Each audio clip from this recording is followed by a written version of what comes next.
name is Gonzalo. My voice is going. I'm the founder of Hintsights Limited. We are early stage startup based around the corner in East London.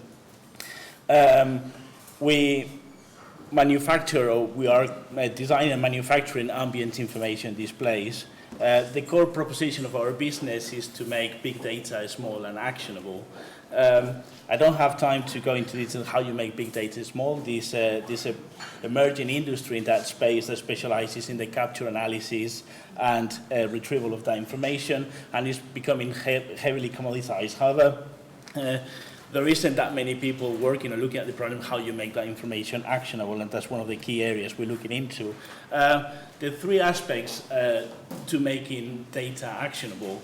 One is to make it glanceable, so remove physical barriers to information. That's an obvious requirement.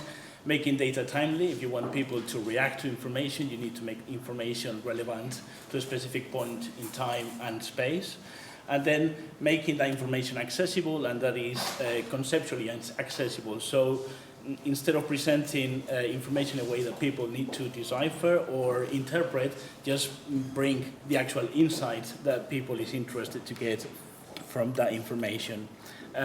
The way we're proposing to do that is through the use of ambient information displays. This is a current iteration of our first product line. It's called PIP. It's an ambient information display. What it does is to bring information to you just a glance away. So you no longer have to have your information a click away or tap away or an app away. You just raise your eyes and the information is there for you.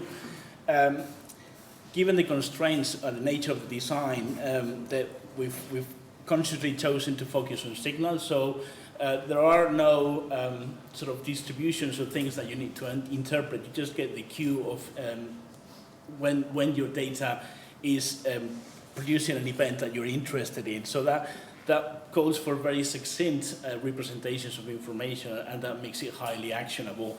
The other thing that's interesting is that ambient information displays make the consumption of information collective. So we're very used to consuming information in personal computing devices, that is laptops and mobile telephones.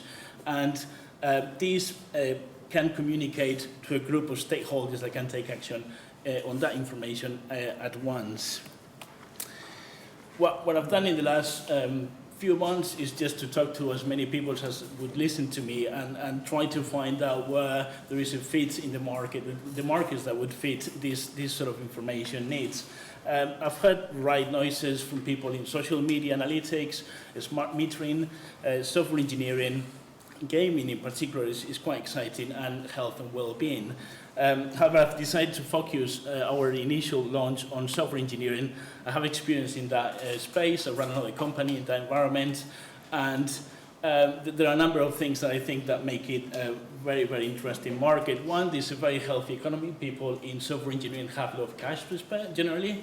It's an industry that is heavily instrumented, so you get metrics on software engineering processes, you get metrics on the delivery of software, you get metrics on the actual platform software runs on, and metrics on the usage of software rather in real time.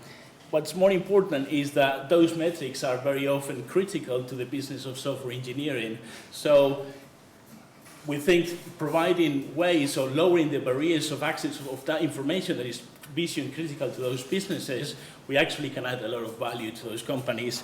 And the fact is that we have customers from very, very large software houses waiting for us to deliver these devices onto them. And obviously, tech companies, they're all early tech adopters, so it's a natural fit for us. What we're doing is we have a strategy or a route to market in 3 steps. One is early in the next few months, early 2013, we are releasing a kit that people can buy hardware from us and a software platform API and integrate these systems very, very easily, or these displays rather, into the software IT infrastructure. By mid next year, we're hoping to polish that that kit rather into a product that people can buy, coupled with a sort of double-click, easy-to-use application, so people don't need to be developers anymore to use our devices. and start to moving into other markets beyond software engineering. And then by next year, we're hoping to move all the software infrastructure onto the cloud so people can just get these devices, plug them into their home or office network, and configure and talk to them straight from online interface. We are on the second hardware design iteration of our kit. We're early for manufacture in the next few months or weeks rather, and we thinking quite hardly how to meet our sort of manufacturing costs most effectively. So that's where our current business or finance needs lay. That's it for me. If you have any questions, please.